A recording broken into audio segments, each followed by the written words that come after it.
ప్రియమైన దేవుని పిల్లలారా, ప్రభువైన యేసుక్రీస్తు వారి పేరట మీ అందరికీ వందనాలు. ప్రభువు పేరట మీ అందరికీ శుభములు, దీవెనలు కలుగునుగాక. ఈ ఉదయకాలం పరిశుద్ధ గ్రంథము నుండి దేవుని వాక్యాన్ని చదువుకుందాము. లూకా సువార్త 10వ అధ్యాయము 41, 2 వచనాలు చదువుకుందాం. మార్తా, మార్తా, నీవు అనేకమైన పనుల గురించి విచారము కలిగి తొందరపడుచున్నావు, కానీ అవసరమైనది ఒకటే, మరియ ఉత్తమమైన దానిని ఏర్పరచుకొనెను, అది ఆమె యొద్ద నుండి తీసివేయబడదు. దేవుడు తన మాటలు మన అందరి కొరకు దీవించునుగాక. ఆమేన్. ప్రియమైన దేవుని పిల్లలారా, ఈ లోకంలో ప్రతి ఒక్కరూ ఎప్పుడూ బిజీగానే ఉంటారు. ఏదో ఒక వ్యాపకం వారిని స్థిమితంగా కూర్చోనివ్వదు. ఎవరికి వారు ఏర్పరచుకున్న తంత్రముల వలన ప్రశాంతమైన జీవితాన్ని దూరం చేసుకుంటారు. మనం ప్రశాంతంగా, నెమ్మదిగా, సంతోషంగా జీవించడానికి ప్రభువారు చాలా సలహాలు చెప్పారు. కొండ మీద ప్రసంగం చాలా ప్రధానమైనది, విలువైనది కూడా. మనం ప్రభు బోధ ప్రకారం జీవించలేకపోవడానికి కారణం ఏమిటి అంటే, ఆయన చెప్పే వాటికి పూర్తిగా భిన్నంగా మన ఆలోచన, మన జీవితం ఉంటుంది. అందుకే ఒక పట్టాన మనకు అర్థం కాదు, ఒకవేళ అర్థమైనా అనుసరించలేం. ఇంత పెద్ద ప్రపంచంలో ఎన్నో రంగులు, హంగులు, ఆర్భాటాలు, స్నేహాలు, బంధాలు, బంధత్వాలు, పెళ్ళిళ్ళు, ప్రేమలు.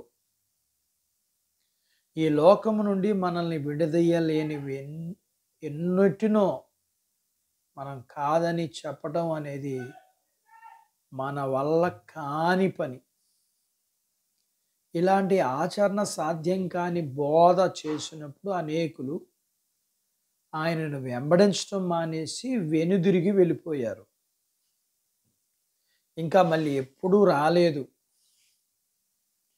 ఇంకా ఆయన తన శిష్యుల్ని అడిగారు, మీరు కూడా వెళ్ళిపోవాలనుకుంటున్నారా అని. ఇదే ప్రశ్న ప్రభువారు మనల్ని అడుగుచున్నారు. ఇప్పుడు బాగా ఆలోచించి సమాధానం చెప్పాల్సింది మనమే. మన మంచి కోసం దేవుడు చెప్పేవి ఆచరించగలుగుతున్నామా? అవసరమైంది ఒకటే, అది దేవుని సన్నిధి. మరియ ఎంచుకున్న ఉత్తమమైన దాన్ని, అదే దేవుని సన్నిధి. అయితే మనం కూడా దేవుని సన్నిధి నిత్యము వెతకాలి.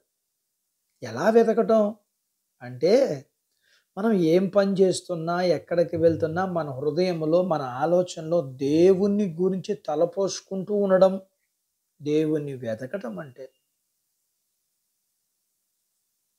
ప్రభువారు చెప్పిన విషయాలు నెమర వేసుకుంటూ బ్రతకటం, ఆయన సన్నిధిలో ఉండడం, ఇలా చేయటం మన నిత్యము దేవుని సన్నిధిలో ఉండడం అవసరమైంది ఒక్కటే అని ప్రభువు చెప్పడం కూడా అదే. మరి దేవుని సన్నిధిలో నిత్యము దేవుణ్ణి వెదగడానికి సిద్ధపడదాం. దేవుడు మన అందరికీ సహాయం చేయునుగాక. దేవుడు తన మాటలు మన కొరకు దీవించునుగాక. ఆమెను ప్రార్థించుకుందాం. నాతో పాటు ఏకీభవించండి. మమ్ములను మిక్కిలిగా ప్రేమించిన మా ప్రియ పరలోకపు తండ్రి, మీ పరిశుద్ధ నామమును బట్టి మీకు వందనాలు. ఈ ఉదయకాలం మీ పాదాల దగ్గర మీ లేఖనాన్ని మేము నేర్చుకోవడానికి సహాయం చేశారు. నేర్చుకున్న లేఖనపు సత్యాన్ని బట్టి మేము నిత్యము మిమ్మల్ని వెతికే వారిగా ఉండగలిగిన బాధ్యత మా అందరికీ దయచేయండి. మీ పిల్లలందరినీ మీరు దీవించండి. చిన్న బిడ్డలను, యవనస్తులను, వృద్ధులను, స్త్రీలను, పురుషులను. చిన్న బిడ్డల, యవనస్తుల చదువుల్లో, ఆరోగ్యాల్లో సహాయం చేయండి. ఉద్యోగ ప్రయత్నాల్లో విజయాలు ఇవ్వండి. ఉద్యోగాలు చేస్తున్న వారికి ప్రమోషన్స్ ఇవ్వండి. చేతి పనులు, వ్యాపారాలు, పొలాలు, పశువులను దీవించండి.